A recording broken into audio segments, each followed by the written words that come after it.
This is the I Heart My Life show. So today I want to talk about one topic that influences every part of your life, but you were probably never taught how to talk about it or that it was even okay to talk about it. So I'm sure you can imagine this topic is money.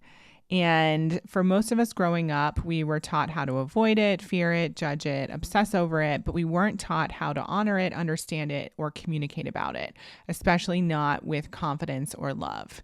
And that silence, that belief system, that element of shame, it's costing us way more than we think, especially for those of us who are business owners, we're selling in some capacity, we're putting ourselves out there.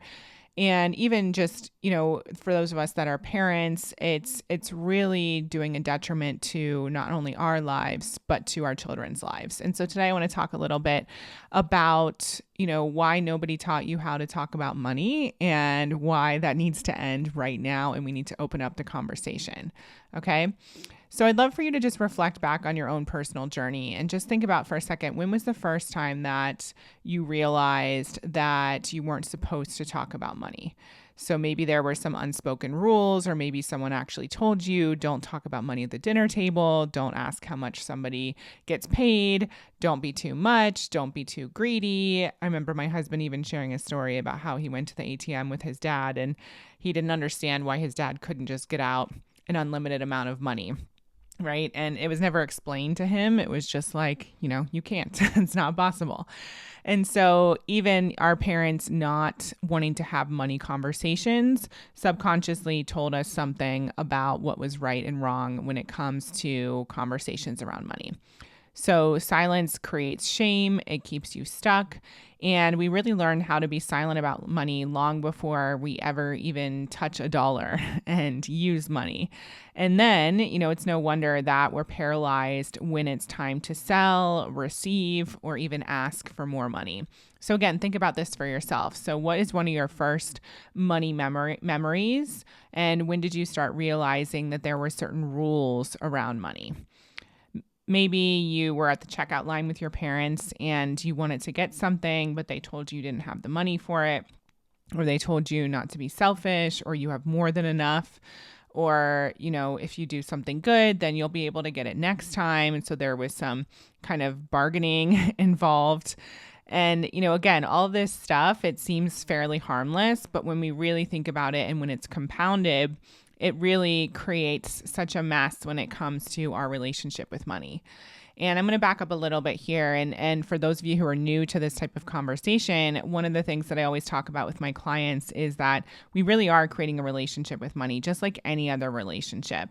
And when you start to think about it like that, it's also really helpful to see where you might be maybe in a negative place around money and how that could be impacting you. So for example, if I think about, the world of online dating, which I was a part of before meeting my husband, I would go out on dates and obviously the other person's energy affected me and vice versa. And, similar to when I got into a relationship, if I were to not pay attention to my husband or I was not grateful for him, then obviously that would impact our relationship. And it's the same thing with money. And so if you feel a negative emotion towards money or feel like you should never talk about it or think about it or it's wrong, then that's going to impact how much money you're able to make. And again, this really comes back to this whole theme of us not even allowing ourselves to talk about it and having a conversation is creating shame, creating guilt, creating just a lot of negativity around the relationship with money. Okay. And the reason I want to talk about this today is because so many women have such big desires when it comes to finances, but they're not willing to, number one, even admit what it is that they want. They're avoiding talking about money and talking about what their big desires actually are. Maybe they're undercharging, not because the offer is invaluable, but they're afraid that people won't pay it. Maybe they're shrinking in sales conversations, apologizing for pricing, over-explaining value, trying to, compensate in some way. Maybe you're avoiding asking your partner or your team what's actually going on financially. You don't want to have awareness around it. Maybe you're copying other people's money stories and strategies for fear of getting it wrong. Maybe you're just being polite and humble, but oftentimes there's something else going on beneath the surface where you're just not willing to address it. Maybe you're participating in negative conversations with friends and family when it comes to money and constantly in a place of believing that there's never enough, right? And so there's so much that goes on when it comes to finances. And again, the reason I wanted to have a conversation about this is because it's not only affecting us, but it's affecting the world, our children, the clients that we come in contact with.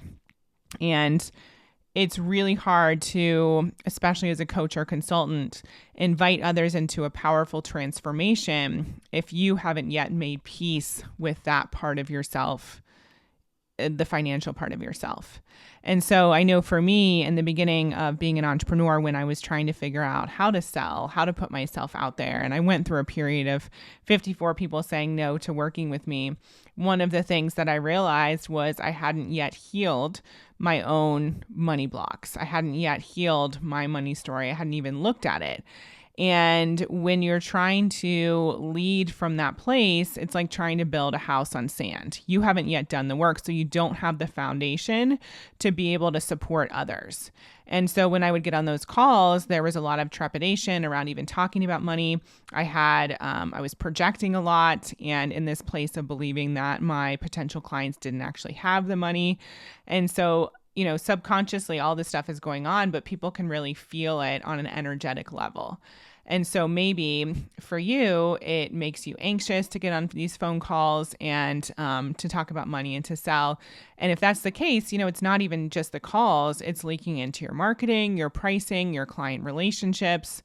And it just has to be addressed. There's no other way around it because, again, it's like you're trying to build a house on sand. There's no foundation there for you to create a structure that is sound, able to withstand challenge, able to support others. And that's why this really starts with you. And I think so often we think, it doesn't matter and I'll be able to fake it till I make it. And I know what happens when people fake it. Other people can tell. And so you have to be brave enough to do the deep work yourself, which we'll talk about in a second, in order to really see the ripple effect within your community and obviously within your bank account. So maybe right now you don't see yourself as a leader, but if you are running a business, if you are a coach or consultant, you are a leader and you're leading your community, you're leading your clients. And the thing that people don't understand is that if you haven't yet healed your money beliefs, you're going to subconsciously attract people who mirror your own unhealed money beliefs. Okay. And you really can't hold space for someone else's expansion if you're not even feeling like you're expanded, if you're not even feeling like you're able to go to the next level, if you're feeling guilty for wanting to expand. I hope you can see that that's an energetic disconnect and you're going to attract the person who is in alignment with your vibration, with your mindset. And so I want you to really think about that. So not only evaluating your past money story and when the first time was that you realized that there were unspoken rules about money, but how many of those money stories have you continued to believe and bring into your current reality, especially those of you who have businesses or doing something different in the world, you're needing to show up, you're needing to have some level of influence with other people. How much of that stuff is, number one, not serving you, but also, number two, holding you back and keeping you from creating the impact that you want to have in the world. So we all have the potential to do such big things, and yet we're not looking beneath the surface to see, is there a foundation there for me to build upon, or is it quicksand? And I think so many people try and strategize their way out of this. And they think, oh, well, I'll just do the next marketing strategy, or I'll just put the next offer out there, or I'll, whatever it is, sell the next thing. And I often share this with business coaches and people who are helping other people make money, even people, who are health coaches or relationship coaches. It's just so interesting to me because this really feeds into everything that we do. So if you think about it, if you're a business coach, but your client is terrified of selling or charging for their work, then your strategy is not going to work. If you're a health coach and your client says they want to prioritize their wellness, but they're guilty, they have self-worth issues, they have childhood money stories keeping them from investing in their health, then they're not going to truly heal. Or maybe you're a relationship coach and your client is afraid that they're too much, too needy, too expensive to have love. Again, that's going to affect and sabotage every relationship they try and create. Or even a leadership coach, right? Your client can't even ask for the raise or the support that they desire. So your skill set is not going to help them if they're not going to actually take the action. Same thing, if you're a life coach, you're helping someone build confidence, but they're afraid of earning too much and leaving people behind. Well, that subconscious story is going to sabotage every next level goal that you set during your sessions. And so this is so important that, number one, you're able to do this work for yourself, but number two, that you also develop the skill set to be able to support your clients in moving through it. And it really does start with you. And so again, I want you to consider what were the stories that you were brought up with, but also what are the stories that are currently running the show for you and seeping into the work that you're doing in the world, your family life, your mindset, your health and wellness, the decisions that you're making. So many people are making decisions from a place of lack and fear and doubt, insecurity. So many people are questioning whether their big dreams are possible for them. So many people are stopping themselves from being at that next level of success because of those doubts and insecurity and fear.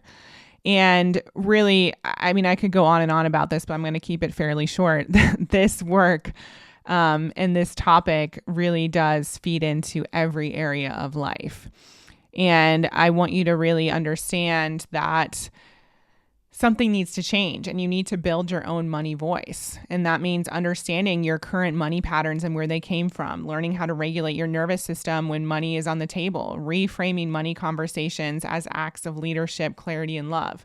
Practice honest, unapologetic language around pricing, receiving, investing. And I mean, even me, this is something that I'm doing on a regular basis. I was utilizing ChatGPT for something that I was creating, and it was like, oh, you need to price this way higher. And I found myself thinking, okay, well, that wasn't what I was planning to do, but let's look at that. Let's see how that feels. And I found some insecurities that came up for me. I found some questioning, some doubts, which I explored. And I'm not going to allow any of that to hold me back, but it was super interesting just to realize, firsthand that this work truly is never done. And I'm somebody who sold $130,000 packages. Like, I'm not new to the world of high ticket sales. And this was not even high ticket by any means, but it was just really interesting to see what was coming up. And, we all have, the propensity to be influenced by the economy and what people are saying and all the negativity in the world. And so you might have had a really strong foundation and a beautiful mindset even just a year ago. And now, for whatever reason, things might have transpired or you've been influenced in a negative way and your mindset is kind of in the gutter, right? So I want you to consider what's coming up for you and what gets to shift, and especially start to normalize the conversation around money. Money conversations don't have to be hard, but they do need to be had, especially if you want to grow and especially if you want to influence the world. So thinking about your current clients and your sales calls and the way that you're talking about money, what could be transformed? How could you start to have more money conversations? How could you be open with people when it comes to their finances? I know for me, that was a big one when I started to do sales calls, is not wanting to be too nosy and dig into people's finances, especially because they were people I literally just met. But what I realized was, especially if they wanted to work together and for whatever reason said that they didn't have the money or it was going to be a stretch, me going deeper with them and having the money conversation was going to be the kindest thing I could possibly do, because it would help both of us get clarity as to whether is there a way to make this happen, or can we put a future plan in place, or, do they not have any awareness of their finances right now? And that's the major issue. It helped me get to the root of what was actually going on for them. And again, same thing with your family, with your children. I mean, I don't want any topics to be off the table when it comes to my daughter. I want to be able to talk about everything. And it's so interesting that there's so much shame and negativity around even knowing how much money somebody makes. Like, I know that's a personal thing, but people share way more personal things on social media and out there in the world now. And there's still such a taboo around money. I remember even at the beginning of building my business, I was one of the first coaches that I saw online actually talking about how much money that I'd made. And at first, it was really nerve-wracking to put that out there. But I realized that if I could tell people what was possible, that would be more in service to them understanding what was possible for them than me holding back and keeping that information to myself. But still, again, there was a whole stereotype around that and worrying about how I was going to be seen, how it was going to be perceived. There's still people in my life who think that all I care about is money, that I'm money hungry. I had somebody back in the day tell me that I was a gold digger, even though when I married James, he was only making like 35 grand a year. That one was interesting. But, how many ways are there to talk about women and money that are derogatory, that are harmful? And yet we need it to survive, right? We need money, we need air, we need food, we need a roof over our head, we need, shelter, all the things. And obviously there's varying degrees of wealth and abundance, whereas you need a certain amount of air Anyway, you know what I'm trying to say. But at the same time, it's something that's a necessity, at least in the world that we live in today. And yet it's such a taboo and people don't want to talk about it and don't want to think about it, feel like they're bad with it. Just so much is wrapped in that. So really think about what needs to change in your life and how you can start to make those transformations and get the support that you need to, not only be comfortable talking about money, but be really excited to support your clients with that if that's part of the work that you do. Not even necessarily as a money coach, but just in general to have open conversations about financials and hold an abundant space for your clients when they want to work with you, but maybe it feels like the money's not there or it's a little bit of a stretch. Be willing to go there with them. Look at everything. And again, this is not about talking anyone into anything. I remember I had a client, she said, you know what, I'd love to work with you and I can get this loan. Here are the terms. And I said, absolutely not. These are terrible terms. I am not letting you jump into this. This is not a good decision. And, we'll figure it out. You'll figure out, another opportunity. It can be further down the line or we came up with other plans, but this is not about talking anyone into anything or manipulating anyone. But, if I didn't have that information about what that client was planning to do, I wouldn't be able to help her make a good decision. And so just being willing to have that open and honest conversation is so, so powerful. And for that reason, I wanted to share and invite you to a really incredible masterclass series that I'm hosting with one of my colleagues. It's called The Money Method That Sells. And this is all about supporting entrepreneurs, coaches, consultants, leaders in understanding what it really takes to stand tall in your money story, how to lead conversations around money with power and grace, how to drop any weirdness about money, how to shift your own energy around money so that you can hold the space for others, how to identify when your clients are coming up with money blocks and things that are holding them back from going to the next level. Because again, we were never taught how to talk about money, but you can learn. And you have to learn, honestly, if you're going to support your clients in greater transformation and if you're going to support them and getting out of their own way. Because again, this is not just about you healing your money story and supporting them in the sales conversation. It's also about what happens after the sale. If they're able to actually follow the coaching or if they're stuck in a place of indecision, doubt, insecurity, fear, that's holding them back and stopping them from implementing anything that you're teaching them. Because we both know that that's hard to watch. You are here to help people create a big transformation. And if they're not even taking the steps that you're recommending, then number one, that's very challenging for them to get the results that obviously they want to get through your work together. It's hard for you to get the testimonials. And just on a human level, it doesn't feel good. And so this work is really, really imperative. And I'm so grateful that I was exposed to it early on in my career, not even intentionally, because the person I hired was a business coach, but she was also obsessed with money mindset like I am, and taught me a lot of really incredible things. And then I learned from a lot of people over the last 11 years when it comes to the topic of money mindset. So if this is your first experience with that topic, please get on this masterclass series. Just go to iheartmylife.com/method and you'll be able to register for the upcoming masterclass series and learn the skill set to further support your clients and create a ripple effect in the world, not just from a career perspective, but also within your family and, friends and social circle. You can be that person. And if you're listening to this, I'm just going to say, you're here for a reason. And this is the invitation that is going to change things for you. And so make sure you go to iheartmylife.com/method to save your seat and join us on the 3-day masterclass series. I would love to have you there. And if you have any questions at all, you can email us at info@iheartmylife.com. All right. Thank you for being here. Can't wait to see all of your money transformations, and I'll talk to you on the next episode. Thank you for listening to the I Heart My Life show. If you enjoyed this episode, please share it with 3 friends or post about it on social media using the hashtag #IHeartMyLifeShow. And don't forget to rate and review the show on Apple Podcasts. It really does help us spread the movement far and wide. Remember, everything you desire is possible. Keep believing in your dreams and taking action.